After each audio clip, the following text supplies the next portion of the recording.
11월 2일 말씀 묵상을 시작하겠습니다. 오늘 말씀은 신명기 27장 1절부터 10절까지의 말씀입니다. 신명기는 모세의 3번에 걸친 설교로 구성되어 있습니다. 그리고 오늘부터는 바로 모세의 3번째 설교가 시작됩니다. 이 설교의 주제는 백성들이 하나님의 말씀에 순종함으로 축복된 삶을 영위하여야 한다라는 것이죠. 그리고 오늘 본문이 바로 이 3번째 설교의 첫머리를 열고 있습니다.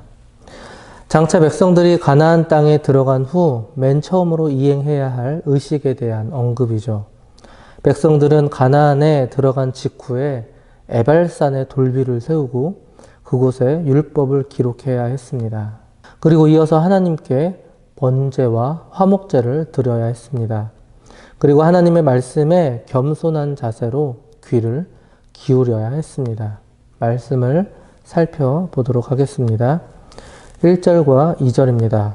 모세와 이스라엘 장로들이 백성에게 명령하여 이르되 내가 오늘 너희에게 명령하는 이 명령을 너희는 다 지킬지니라. 너희가 요단을 건너 내 하나님 여호와께서 내게 주시는 땅에 들어가는 날에 큰 돌들을 세우고 석회를 바르라.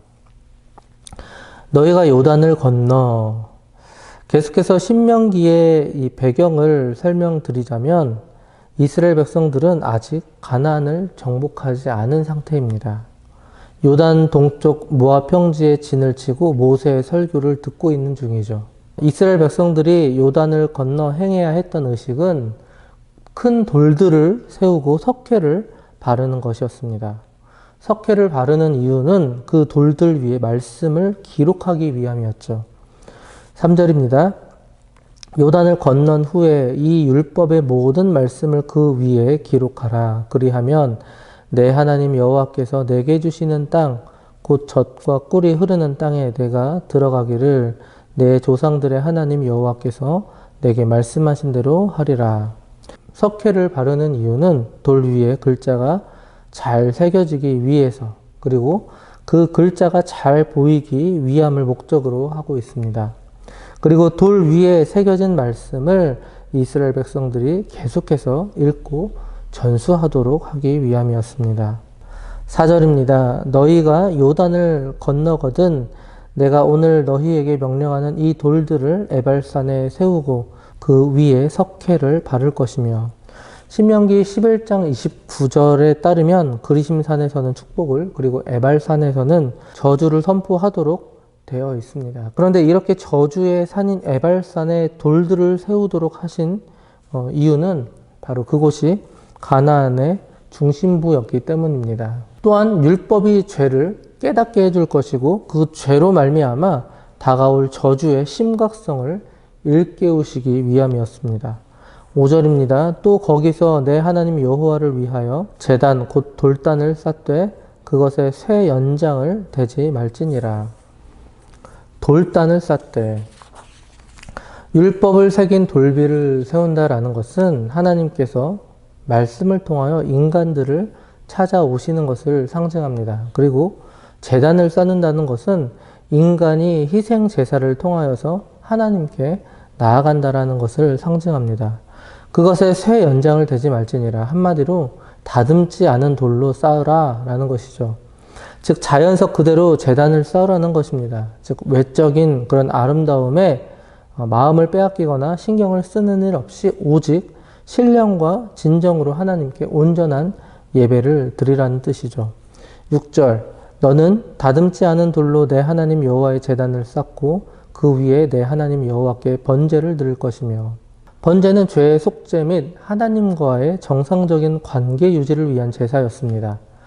또한 그분께 대한 온전한 헌신, 봉사를 상징하는 그런 제사였습니다. 따라서 이스라엘이 가나안 땅에 입성한 후에 먼저 이와 같이 제사를 드린다라는 것은 곧 당시 우상숭배의 중심지였던 이 가나안에 대하여 하나님의 주권을 선포하는 그런 의미를 지닌 것입니다. 또한 이 가나안에서의 모든 죄악을 제거한 후 이스라엘이 하나님의 백성으로서 정결하고 그리고 헌신적인 삶을 살 것을 다짐하는 의미를 지니고 있습니다. 또한 이스라엘 백성들은 화목제를 드려야 했습니다. 7절입니다. 또 화목제를 드리고 거기에서 먹으며 내 하나님 여호와 앞에서 즐거워하라. 화목제는 하나님의 축복과 구원에 대하여 감사하는 제사입니다. 그리고 하나님과 인간 간의 상호 화목과 친교를 간구하는 제사입니다.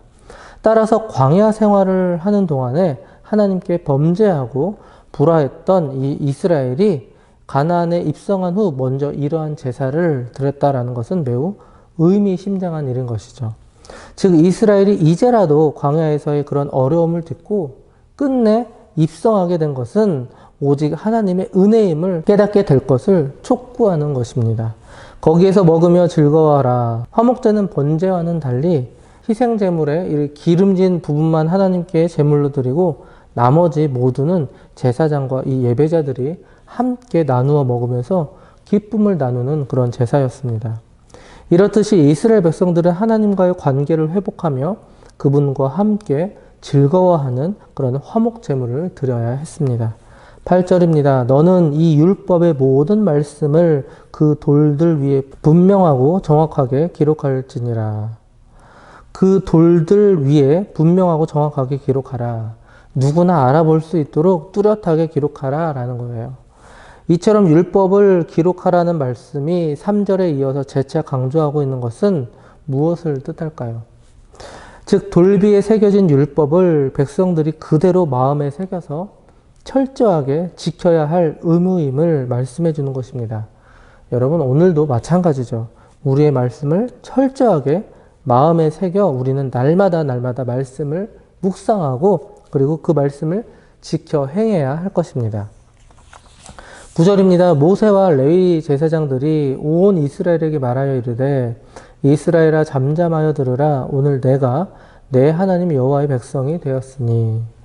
모세와 레위 제사장들이 온 이스라엘에게 말하고 있죠.